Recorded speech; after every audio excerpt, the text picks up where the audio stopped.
So this is a movie about Mark Wahlberg on a plane, which is a really big deal because, as we all know, he could have single-handedly stopped 9/11. Welcome to Box of Chocolates, where you never know what you're going to get. Today you're getting my opinion on the new film Flight Risk, directed by Mel Gibson. If you don't know what I was talking about in that intro, Google it. It's funny. Almost as funny as his weird bald head, but I didn't really know what to think about this one because it's directed by Mel Gibson, and he's never done anything like this.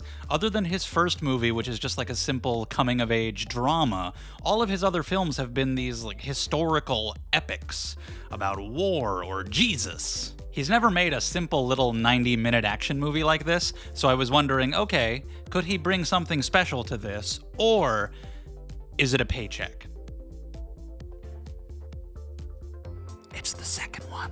But let me start out by talking about the positives here. So you have Michelle Dockery playing a federal agent who is transporting Topher Grace, who's a witness, in this tiny little plane. They're flying over Alaska, and Mark Wahlberg is the pilot who's actually a hitman here to kill the witness, and now they have to deal with that. So it's a fun idea, and Michelle Dockery is definitely the standout. She does a good job here. It's nice seeing her in most anything, and there's enough complexity to her character, like there's enough backstory, and we know why she cares so much about getting this done, and I'm rooting for her well enough. She is definitely the character and the actor that I am by far the most invested in. There's some nice scenery, you know, they're flying through a bunch of snowy mountains, and it looks nice. I gotta be honest, I think that's it. This movie was stupid. The dialogue in this is atrocious. It's trying to be funny, and to its credit, it's not taking itself very seriously. It knows that it's kind of stupid, but you have to actually make it funny if you're doing that, and wow, almost every attempt at humor fell completely flat for me. Even in my theater, there were laughs maybe a couple times. Most people around me were completely silent. It was just not working. I was literally cringing at some of the humor. I was just like, and I was kind of just looking around at nothing or nobody in particular because I just didn't know what to do with my body in these moments where I was just embarrassed that this dialogue was being said and nobody was laughing. Topher Grace is annoying, and I don't really blame him. It's mostly in his dialogue. He's just kind of made to be irritating. And he's the one we're supposed to be hoping they save, because the whole plot about the guy that he's gonna snitch on, there's really no investment in that because we're not witnessing that. We don't know that guy. That's all told to us. What we're supposed to care about are the characters in the plane.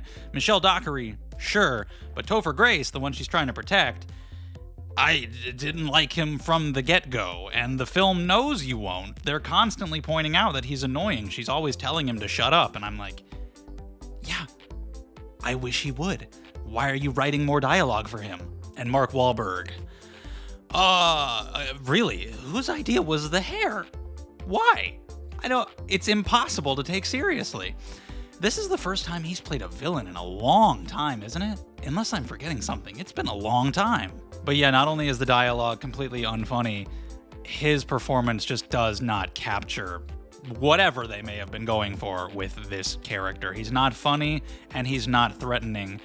It's impossible to take the guy seriously, and that is not helped by the way the plot is structured. I wouldn't consider this a spoiler. I'm not going to talk about like the fates of any of the characters or the ending or anything like that, but I have to talk about the way this plot is set up because I think it's very relevant for you to know going in. And they show in the trailer that Mark Wahlberg, at least at one point, gets tied up in this plane.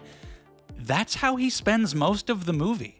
He spends most of the runtime tied up, and a large portion of that runtime he spends unconscious. He's actually barely a presence. He's the whole ass poster. It's just his face. But he is not this ever-present threat. He just kind of is a nuisance that pops up every now and then they subdue him for a while, and he's not that big of a deal. So even in his actions, he isn't very threatening. His performance certainly isn't. Mark Wahlberg seemed like he was having fun, just going totally nuts, but it wasn't working. The dialogue is not helping him. His bald-ass head is not helping him. And I guess it would have been hard to do the movie in a different way, because it's a tiny plane, so you can't just have it be about action the entire time. That wouldn't make any sense.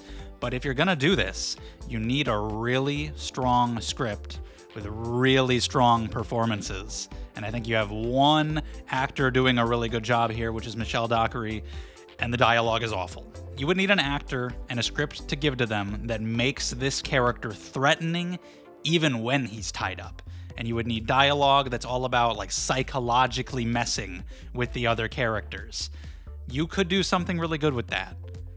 They don't do it here. It would actually have to be taken pretty seriously and have to be very character and dialogue driven. And this movie is goofy as shit. I think it knows that. But the problem is, the villain is tied up for almost the whole movie. So if you're gonna be goofy as shit, it really can't be. It's actually really dull, even though it's only 90 minutes. Because the conflict most of the time is, I gotta figure out how to fly the plane. I gotta figure out how to get to the destination. I gotta figure out how to land. And those things are just not as interesting. They're not nearly as compelling, as over the top and weird as Wahlberg is here. He is the most interesting threat, so when you take him out of it for most of the runtime, it gets rather dull, and then you're left with only two people, and one of them is annoying. They're also a little bit stupid. This plane is too small to allow for some of the things that they allow to happen. Like, Wahlberg is right behind them, like a couple feet tied up, and there are so many things he does to try to get free that they would absolutely hear, and they should see, because there's two of them. You don't need to both fly the plane. One of you can just be looking at him the whole time, and inexplicably they're not doing that, and so he's just able to get away with doing things because nobody's watching him in a plane that is the size of my little recording space right here. So the film is so simple, it's so scaled down that it's hard for them to even do anything without seeming ridiculous or just being really boring, because what can you do in the tiny little plane? Not that much. When you do get a little bit of action here and there, it's fine, but I never would have guessed Mel Gibson made this.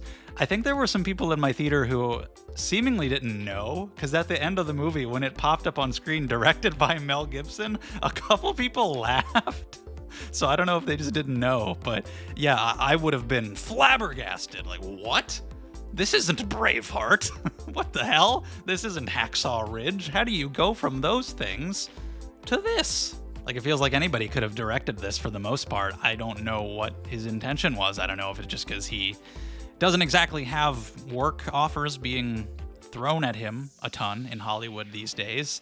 I don't know, but it's a big step down from what he's usually capable of. But you needed a different actor in the villainous role. You needed a way tighter script. You needed to either lean into full goofy shenanigans the whole time or really make it psychologically tense, because the way it is, it's just not tense at all. And of course, the budget comes into play when it comes to getting a bigger plane and getting more extras to be characters on the plane. So I guess they did what they could do, but it would have helped.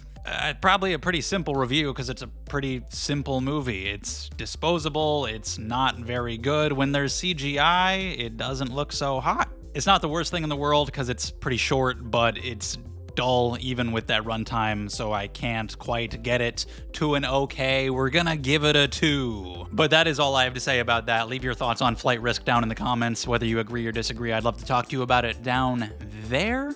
We got Dogman, Companion. We still got a couple movies coming out for the rest of this month that I definitely want to see. I already reviewed Steven Soderbergh's Presence. That comes out this week. I reviewed it last week because I saw an early screening, so check that video out. Like and subscribe if you want to see more from me. I really appreciate it. Thank you so much, and I'll see you next time.